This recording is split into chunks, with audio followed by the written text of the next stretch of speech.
All right, guys, here's the latest addition to the reloading machine setup for waterfowl. I'll call it maybe a little bit of field loads. Dove, pheasant, that kind of thing. I'm mostly a waterfowl hunter, but regardless, here's the newest machine. What you're looking at is a Ponsness Warren Model 375C, okay? This is not a new machine. I bought this off Facebook. It wasn't on the marketplace, but it was rather was on a forum, and a gentleman just probably didn't know how to use the classifieds. That kind of benefited me. It's within about 15 minutes of my job, so he actually met me on the way home. It all kind of worked out. So this was bought new, obviously, by him, set up for his business where he actually makes mostly TSS turkey loads, some waterfowl loads. Regardless, I guess he would rather go with a gate machine, which is okay. So this just kind of sat, and I'll show you what it came with, but this is a 1220 setup. And if you're not familiar, right now I have it on 20 gauge because that's the kick I'm on, and honestly, I don't hunt with 12 gauge much anymore. And then if you flip this around, on the opposite side is the 12 gauge setup. And then if you're not familiar with these machines, all that tooling does, it stays in place on the head, obviously.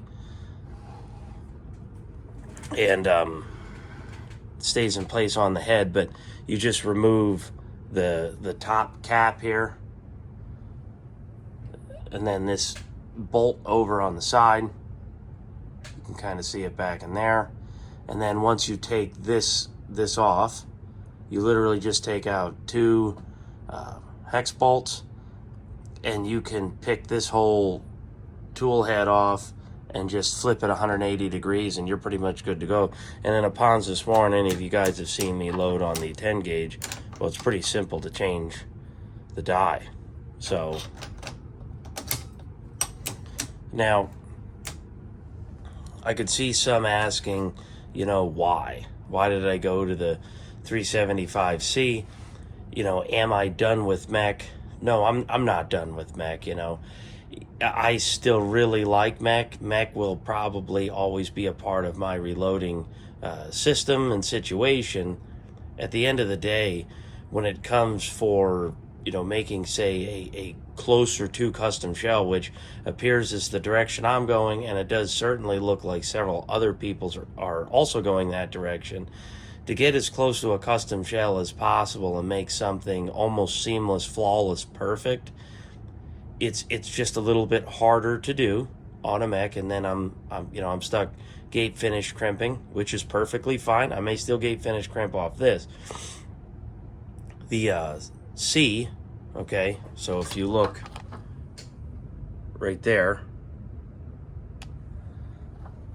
the C means crimp, and what these are known for is they have a taper crimp built in to the final crimp. Okay, that's what they're known for. So if you ever watch me on the old 1970s Magnum 10, which is just a 375, an old 375 that was set up in 10 gauge, I have to crimp on the final side. Now, I was told the new ones you may still have to do that, but my point is you do not have to do that on the newer 375 series. These machines are virtually unchanged for, we're talking well over 50 years, virtually unchanged. There are still some small changes that were made. So the point is that I can probably get away from having to work the shell so much and still get the same outcome, okay? The other thing is I'm taking my time every time I load a waterfowl shell, right? I am loading every charge down to the 10th, buffer basically down to the 10th of, not a 10th of a grain, but a grain most likely. Everything is customized. It's a longer, slower process, and to me, I just can't see, not taking it to this next level. You know, the other thing is, this came up at a price that I just could not say no. You know, you're talking $500. Maybe he tried loading on it a couple times. It literally looks like a new machine. So I was able to actually sell my 20 gauge and my 12 gauge MEC presses on eBay for almost what I paid for these. Then I got rid of the other various MEC parts I had, like universal charge bars and things like that. And it literally covered this entire machine and the upgrades I just bought for, which I'll go over in a second. So to go to this press was an insignificant expense. If anything, I actually put a couple bucks back in my pocket, and anybody that knows me knows I buy a lot of my stuff through reloading deals. So half the times, like that 20 gauge press, I didn't pay anything for that. Just the way I put it together. I buy various setups, I sell parts of the setups and keep what I want. I've been doing that for years, and I probably won't ever stop. So let me show you the bushings real quick before I go on to any of the upgrades that I did. So this is all you have to take out. I actually 3D print these too. They're in my eBay store. This is the shot side. Okay, so you just put your finger in as long as your finger fits, and you can pull the shot bushings out like that. You don't need to slide charge bars out or anything like that. How much will I use this particular situation? I don't know, because I plan on going to a progressive press next for 20 gauge. So, and then you just flip it over. Now this is where MEC won't ever leave. Okay, so you could tell what do I have in there. Well, let's go over it here real quick. So I'm using a Sharpie marker. You just put that in there, grab that bushing out. It's harder on camera. So I'm still using MEC bushings. Okay, I just have this in there as a placeholder. And then this is from Precision Reloading. This is a brass reducer. And what that does is it fits MEC bushings.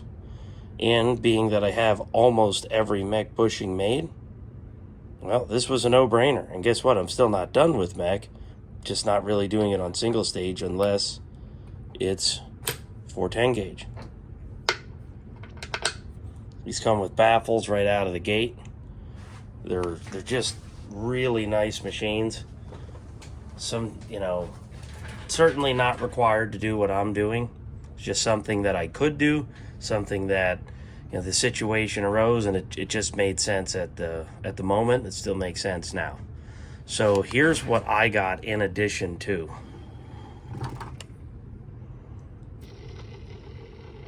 So he bought the machine in the cheaper format, and that is with the plastic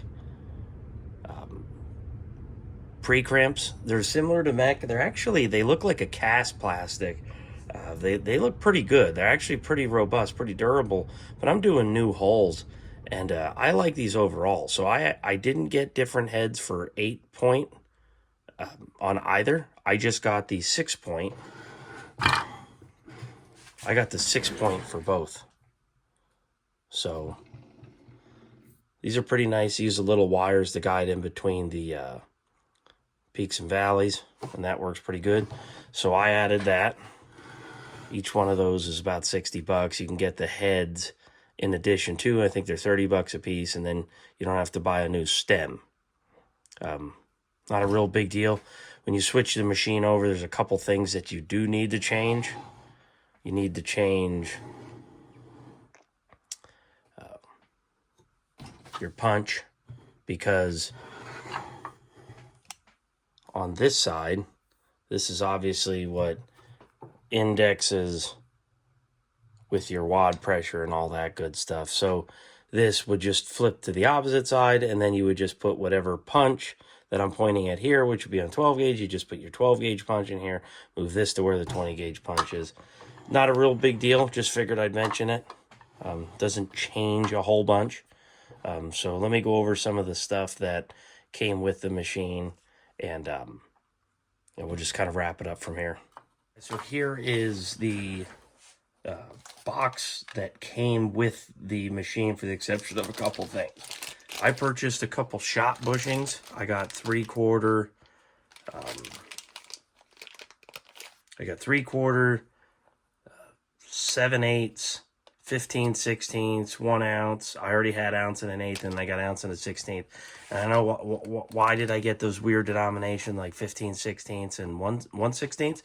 Because if you go and you measure your shot, as you go larger in size, you might have a 7/8 bushing in there, but you actually get a little bit less. So if you want a true 7/8, you might have to go to a 15/16 to get a true 7/8, depending on shot size. You might even have to go larger, depending on shot size once again. Same thing with the 1 1/16. And I probably should have got the one over ounce and an eighth, but I'll worry about that another time. I could always go and print these if I had to. Although, these suckers are made of steel. I mean, this is a significant amount of weight. And they're surprisingly affordable. They're definitely cheaper than charge bars for a MEC. So, there's definitely something to be said about that. This is not a cheap machine by any stretch of the imagination if you were to buy one new, but really not that expensive to run at all. The bushings are substantially cheaper, like I said, on the shot size. If you were a MEC guy like me, and you're still a MEC guy, because I still am, you just get a converter and you're making your powder charge. You're good to go, okay? Now, I do plan on, at some point, anybody that follows my eBay store, I go and plan on making, once I get all the MEC bushings, taking measurements, and I'll make some drawings. I plan on making a full offering of all the MEC bushings. And I'll probably do the same thing with the Ponsness Warren bushings. So I just got some of these extra wad fingers. He had broken the 12 gauge, and I only had a 20 gauge good one, so I got some of these. Pretty cheap. So this is what originally came with the machine.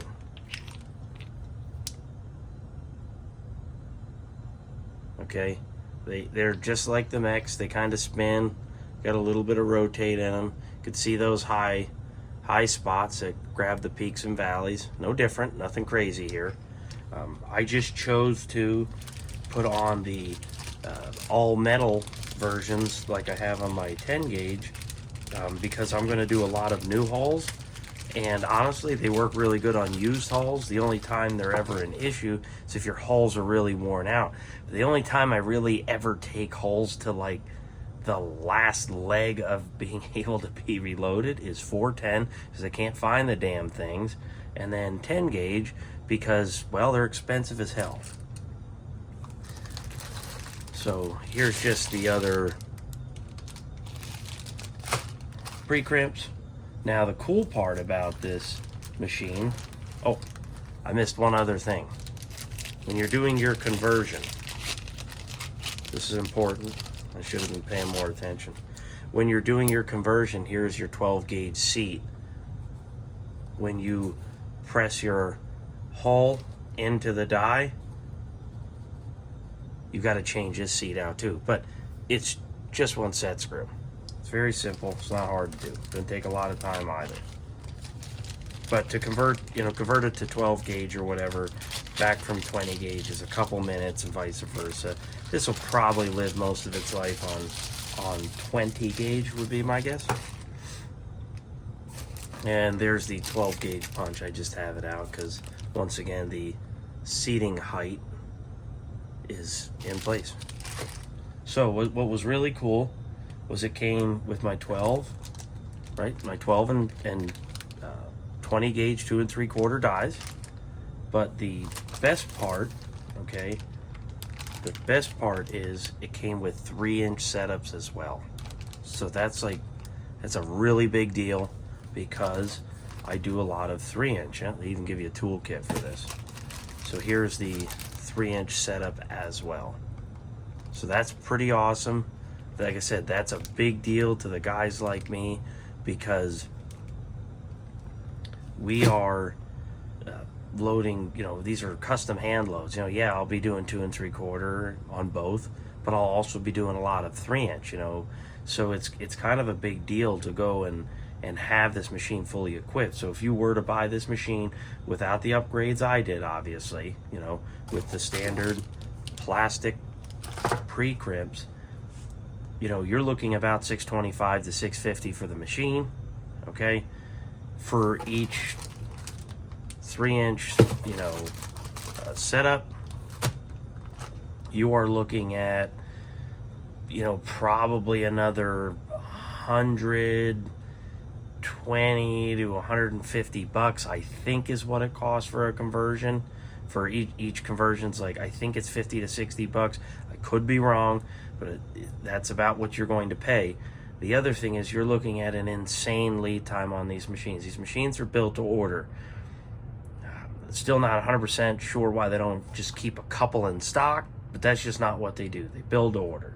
So the lead time of these, last time I checked, I believe was 8 to 12 months for a C model. So cut the lead time out, get the machine right up front. So that's kind of, it made a lot of sense to me. I gave the guy $500 cash. I was pretty satisfied with that, and I spent $200 on upgrades. I sold the rest of my MEC stuff on eBay. I still am plus money at this point, and I have a full-blown 12 gauge setup, 20 gauge setup, 2 3/4 and 3-inch. Don't need 3.5. I don't load 3.5. I have zero interest in 3.5. Just don't do it. Haven't done it in many years, and I'm not ever going to do it again.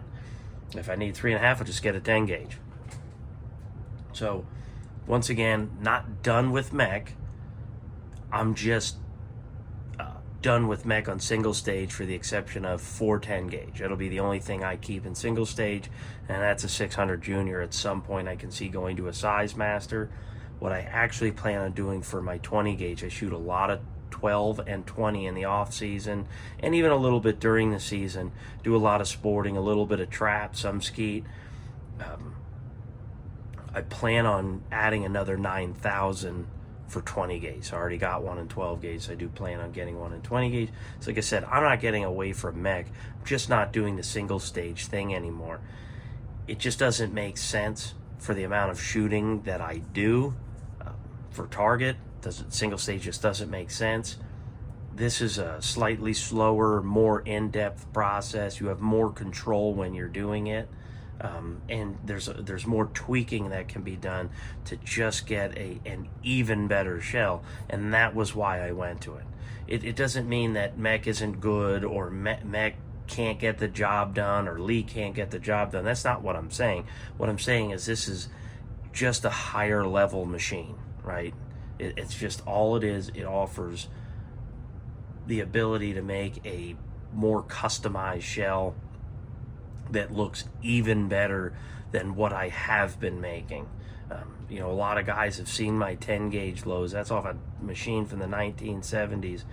I could never make a shell that good on a MEC, and I've owned the original 600 series with all metal dies, which actually made a pretty damn good shell, but does not even touch the Ponsness Warren that I'm using from the 1970s to load my 10 gauge.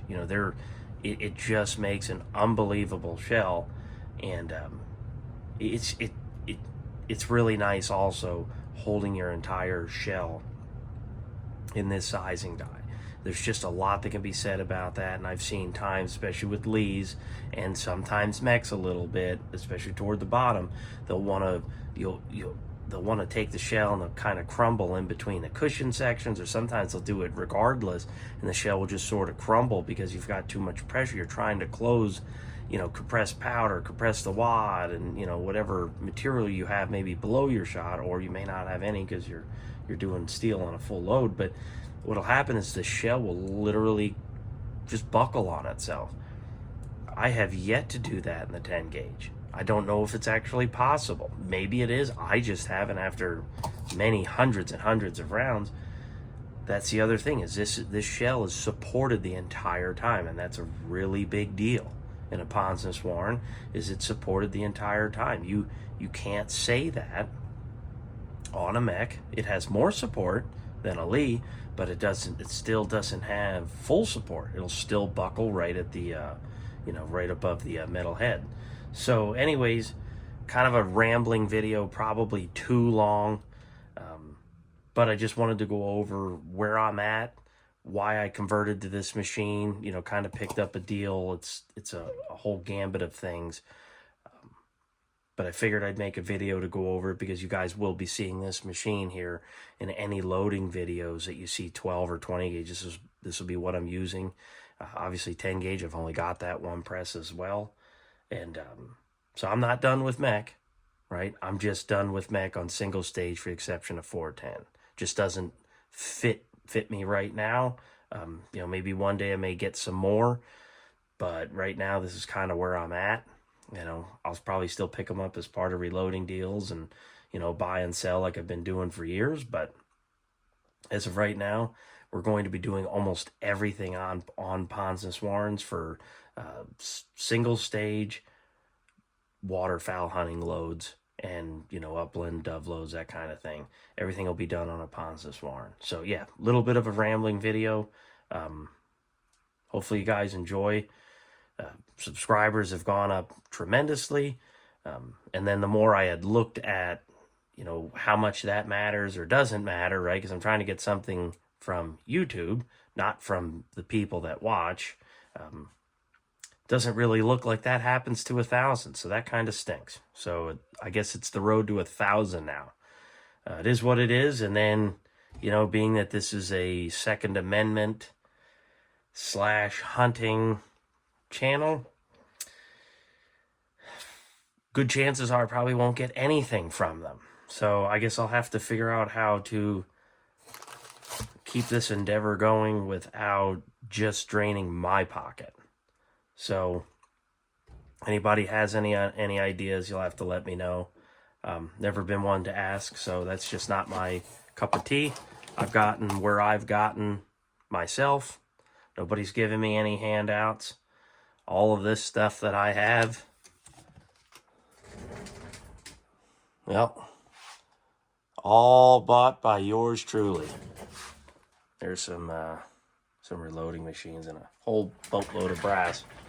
So I've been self-funded, so I guess I'll have to figure out what route to go for the next one. I don't know, how to get to the next level without asking, so I'll have to figure that part out. I was really hoping I could get something from YouTube. I know that they're running ads, so they're making something from me, so it'd be nice if they could repay the favor. But I'm probably not a channel that they want to invest a whole bunch into. So regardless, appreciate the subscriptions, watch hours are really high. Everything looks real good. So we'll just continue with this one a week for the remainder of the year. And I think that's it. I think I'll sign out. All right, guys, thanks for watching.